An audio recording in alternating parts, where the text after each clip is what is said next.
সবাইকে শুভেচ্ছা জানিয়ে আজকের ভিডিও শুরু করছি।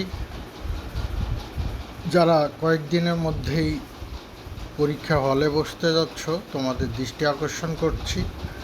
আমার এই কথাগুলো হয়তো কেউ তোমাদের কখনো বলেনি। পরীক্ষার পূর্ব রাত, পরীক্ষার সময় এবং পরের অবস্থা নিয়ে আমি কিছু পরামর্শ দিতে চাই। তোমরা নিশ্চয়ই মনোযোগ সহকারে আমার কথাগুলো শুনবে। তো আমি শুরু করি, পরীক্ষার পূর্ব রাতটা কিভাবে কাটাবে। প্রথমত, সমস্ত পড়াগুলো এক নজরে চোখ বুলিয়ে যাবে। নতুন করে কিছুই শেখার চেষ্টা করবে না। রাত জাগার কোনো প্রয়োজন নেই। কলম, pencil, admit card, registration card রাতেই ফাইলে গুছিয়ে রাখবে। একটি ইরেজার ফাইলে রেখে দিও। পরীক্ষার সকালে কি করবে? সকালে যথারীতি তৈরি হয়ে পরীক্ষা শুরুর কমপক্ষে আধা ঘন্টা পূর্বে হলে পৌঁছাবে। তারপর নিজ আসনে বসে নীরব হয়ে অপেক্ষা করবে। তারপর হলে যাওয়ার সময় আয়াতুল কুরসি পড়ে রওনা হবে। এবার ওএমআর শিট পেয়ে কি করবে? ওএমআর শিট খুব সতর্কভাবে পূরণ করতে হবে। এখানে roll, registration number, set code কিছুতেই ভুল করা যাবে না, কারণ তোমাকে চেঞ্জ শিট কিন্তু দেবে না। ওএমআর এবং খাতার কভার পূরণের জন্য তোমাকে যথেষ্ট সময় দেওয়া হবে, সুতরাং তাড়াহুড়ার কোনো প্রয়োজন নেই। এবার আসি অবজেক্টিভ কোশ্চেন। অবজেক্টিভ কোশ্চেন হাতে পেয়ে প্রথমেই সেটা কোড লিখে বৃত্ত ভরাট করবে। সেট কোডের ভুল গ্রহণযোগ্য নয়, তাই সেট কোড সাবধানে দ্রুত পূরণ করে নেবে।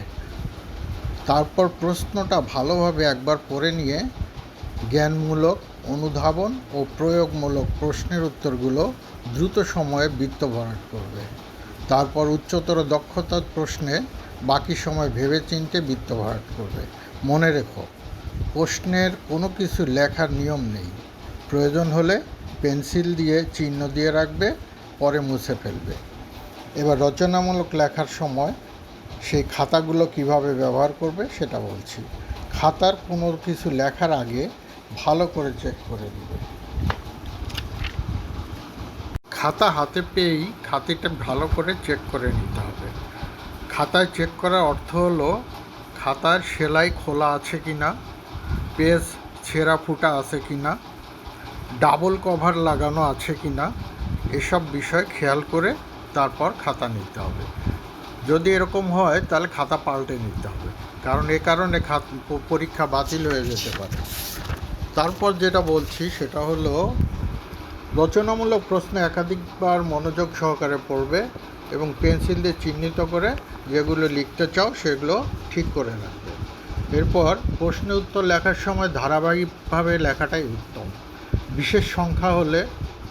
বিশেষ কোনো সমস্যা হলে যথেষ্ট পরিমাণ ফাঁকা রাখবে, যাতে পরবর্তীতে এটা পূরণ করা যায়।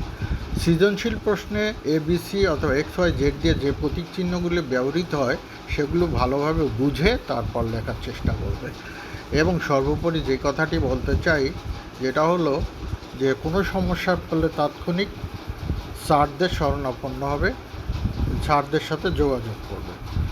আর শেষে এ কথাটাই বলতে চাই যে সবাই আমার এই চ্যানেলটি সাবস্ক্রাইব করবে এবং এই কথাগুলো সবাই যাতে জানতে পারে, শুনতে পারে, এজন্য সবাইকে শেয়ার করে দিও।